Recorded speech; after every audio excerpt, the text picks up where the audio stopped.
बिस्मिल्लाहिर्रहमानिर्रहीम। खैबर पख्तूनख्वा के नामजद वज़ीर आला शकील आफरीदी के मामले पर वफाकी हुकूमत और पाकिस्तान तहरीक इंसाफ आमने सामने आ चुके हैं। वज़ीर इत्तलात अता तारड़ साहब ने तो यहाँ तक कह दिया कि वो दहशत गर्दों के सपोर्टर हैं और हरगिज़ उन्हें ऐसा नहीं करने दिया जाएगा। साथ ही पाकिस्तान तहरीक इंसाफ ये समझती है कि सुहेल आफरीदी का इंतखाब करके उन्होंने एक बड़ा छक्का मार दिया है। अब देखा जाए तो आगे आने वाले दिनों में क्या होगा, क्या सुहेल आफरीदी मुंतखब हो पाएंगे, क्या वफाकी हुकूमत उनका रास्ता रोकने की हकीकी मानों में कोशिशें कर रही है या महज बयानात की हद तक ये मामला महदूद रह जाएगा। फिर उसके बाद सुहेल आफरीदी का इंतखाब इमरान खान साहब ने क्यों किया, आखिर वो कौन सी ऐसी ज़रूरत थी जिसकी बुनियाद पर अली मीन गंडापुर साहब को हटा के सुहेल आफरीदी को मैदान में लाना पड़ा। इतलात ये हैं तहरीक इंसाफ के बाद ज़राए ये कहते हैं कि इमरान खान साहब खासे पैनिक थे, इसलिए कि इस्टेब्लिशमेंट के साथ बातचीत नहीं हो रही थी,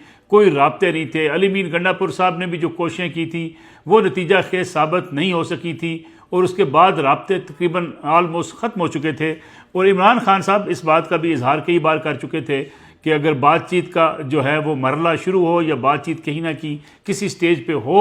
तो कुछ शराइत या कुछ चीज़ें जो आमने सामने रखी जा सकती हैं। और इमरान खान साहब को ये मुज़ाकरात या बातचीत का अमल ना शुरू ना होने की वजह से शदीद इज़्तिराब भी था, इसलिए उन्होंने एक ऐसा कार्ड खेला कि जिसके बाद वफाकी हुकूमत और इस्टेब्लिशमेंट मैदान में उनको आना पड़ा। और अब इस बात का इम्कान हो सकता है कि पाकिस्तान तहरीक इंसाफ की लीडरशिप के साथ कोई ना कोई राब्ते या मुज़ाकरात का अमल शुरू हो जाए। वफाकी हुकूमत भी इस मुज़ाकरात में शामिल हो सकती है। और इमरान खान साहब के पेश नज़र यही था कि सुहेल आफरीदी के इंतखाब के बाद, उनकी नामजदगी के बाद ये ज़रूरी हो जाएगा, क्योंकि ख़ास तौर पे जब ये इमरान खान साहब बार बार बात कह रहे थे कि खैबर पख्तूनख्वा में मिलिट्री ऑपरेशन रुकवाया जाए, रोका जाए, अली मीन गंडापुर इसको रोकें। अब सुहेल आफरीदी जो हार्ड लाइनर हैं और इस्टेब्लिशमेंट के ख़िलाफ़ तकारीर करते रहे हैं, उनको भी यही पैगाम दिया गया है कि वो अपने ओहदे का हल्फ लेते ही मिलिट्री ऑपरेशन रोकने के हवाले से एक अवामी राय बनाना शुरू कर देंगे।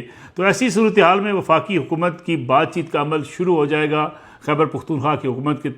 के साथ। और यही मकसद था इमरान खान साहब का, जिसमें अब तक अगर देखा जाए तो मामलात ऐसे हो सकते हैं कि कोई बातचीत का कहीं ना कहीं किसी जगह पे उसका आगाज़ हो जाए। लेकिन जिस तरीके से इस वक्त फ़ौज ने अपने ऑपरेशन का आगाज़ किया हुआ है, इसमें तो कोई दूसरी राय नहीं है कि इंटेलिजेंस बेस्ड मिलिट्री ऑपरेशन हर सूरत में जारी रहेंगे और किसी सूरत भी वो रुकेंगे नहीं, क्योंकि दहशत गर्दी वहाँ सर उठा चुकी है। और वहाँ पे जो इस वक्त दहशत गर्दी के वाक़यात हैं और जिसमें फ़ौजी ऑफिसर और जवानों की जो शहादतें हैं, उसके हवाले से एक यकसुई पाई जाती है वफाकी हुकूमत में और फ़ौज की क़यादत के माबैन कि बलूचिस्तान हो या खैबर पख्तूनख्वा हो, दहशत गर्दों के साथ कोई मुज़ाकरात नहीं होंगे, उनके ख़िलाफ़ एक ऑपरेशन जो है वो टारगेटेड ऑपरेशन जारी रहेगा। और आज भी मुख्तलिफ़ मकामात पर टारगेट ऑपरेशन किए जा रहे हैं। और अगर देखा जाए तो इन दोनों सूबों में रोज़ाना की बुनियाद पर सैकड़ों से ज़ायद इंटेलिजेंस बेस्ड ऑपरेशन किए जाते हैं। ना सूबाई हुकूमत ये ऑपरेशन रुकवा सकती है, ना सूबाई हुकूमत इस रुकवाने के हवाले से कोई संजीदा कोशिश करेगी। अलबत्ता तहरीक इंसाफ के बाज़ रहनुमा ये समझते हैं कि सुहेल आफरीदी तकारीर करेंगे और मुख्तलिफ़ शहरों के अंदर जो है वो एक रायामा हमवार करने की कोशिश कर सकते हैं। बाज़ जगहों पे धरना देने की कोशिश की जा सकती है तहरीक इंसाफ की तरफ से, ताकि ये ऑपरेशन रोका जाए और जुलूस भी निकाले जाएं। लेकिन अगर तहरीक इंसाफ अपने ही सूबे के अंदर इस किस्म के जो है वो सियासत का आगाज़ करती है तो तहरीक इंसाफ की अपनी सूबाई हुकूमत के लिए लॉ एंड आर्डर की सूरत हाल पैदा हो सकती है। बाद तजियाकार ये समझते हैं कि इमरान खान साहब को इस बात से गर्ज नहीं है कि सूबे की हुकूमत जो है उसके लिए कितनी मुश्किलात हैं। वो ये समझते हैं कि उनकी क़यादत जेल में है, वो ख़ुद जेल में है, उनकी एहलिया जेल में है और उनके जो बाकी बहुत से ऐसे सीनियर रहनुमा हैं जो रुपोश हैं या गिरफ़्तार हो चुके हैं, उनकी रिहाई के लिए कोई ना कोई ऐसा कार्ड, सियासी कार्ड खेलना चाहिए कि जिसके नतीजे में इस्टेब्लिशमेंट, हुकूमत और पाकिस्तान तहरीक इंसाफ टेबल पर बैठकर बातचीत का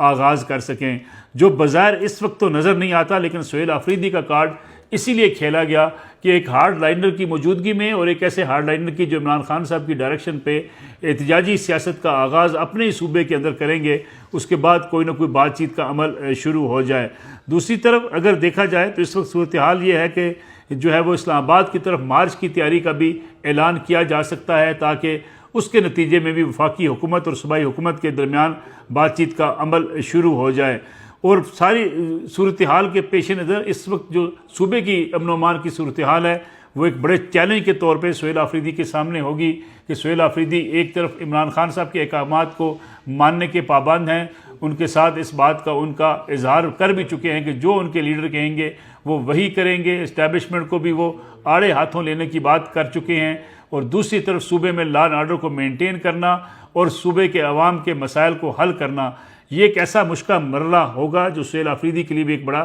चैलेंज हो सकता है। अलबत्ता अता तारड़ साहब ने जो कहा कि उनका रास्ता रोकने की कोशिश की जाएगी, ये बड़ा मुश्किल दिखाई देता है। इस वक्त खैबर पख्तूनख्वा में जो अददी बरतरी है पाकिस्तान तहरीक इंसाफ के पास, अपोजिशन के पास इतने मेम्बरान मौजूद नहीं हैं कि वो जो है वो कोई इस इंतखाब का रास्ता रोक सके। और कोई भी इस वक्त अगर देखा जाए तो पाकिस्तान तहरीक इंसाफ से वाबस्ता अरकान सूबाई असम्बली सुहेल आफरीदी को वोट देने से दूर होते हुए नज़र इसलिए भी नहीं आते कि उन्हें इस बात का अंदाज़ा है कि जिस तरीके से परवेज़ खटक साहब को अलहदा ग्रुप बनाने के बाद या दीगर लोगों को जो पार्टी से निकले उनकी सियासत को शदीद नुकसान पहुंचा है खैबर पख्तूनख्वा में, ये फ़ायदा उठाया जा रहा है तहरीक इंसाफ की लीडरशिप की तरफ से कि कोई भी रुकने सूबाई असम्बली अगर उनकी पार्टी को छोड़ता है या वोट नहीं देता तो उसके लिए सियासी तौर पे आने वाले जो है वो इंतखाबात में या आने वाली सियासत में मुश्किलात पैदा हो सकती हैं। तो गोया सुहेल आफरीदी मुंतखब तो हो जाएंगे, लेकिन एक लड़ाई का आगाज़ होगा। लड़ाई का नतीजा क्या निकलेगा,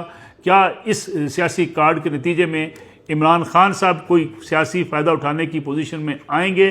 या अली अमीन गंडापुर की तरह वो भी सियासी बयानात देते रहेंगे और मिलिट्री ऑपरेशन भी जारी रहेंगे और वफाक और हुकूमत की और ख़ास तौर पर इस्टेब्लिशमेंट की पॉलिसियाँ भी उसी तरीके से चलती रहेंगी जिस तरीके से अली अमीन गंडापुर की हुकूमत के दौरान चलती रही हैं। बज़ाहिर PTI ऑपरेशन रुकवाने का मुतालबा करती नज़र आएगी, लेकिन अगर बातचीत कहीं शुरू हो गई तो ये ऑपरेशन भी जारी रहेंगे और उसके बाद तहरीक इंसाफ के जो रद्द-ए-अमल है या तहरीक इंसाफ की तरफ से जो सख्त ज़बान का इस्तेमाल है उसमें भी शिद्दत में कमी आ सकती है। लेकिन डिपेंड करता है कि वफाकी हुकूमत और मौजूदा फ़ौज की लीडरशिप सुहेल आफरीदी के नाम की नामजदगी के बाद इसको किस तरीके से देखते हैं और क्या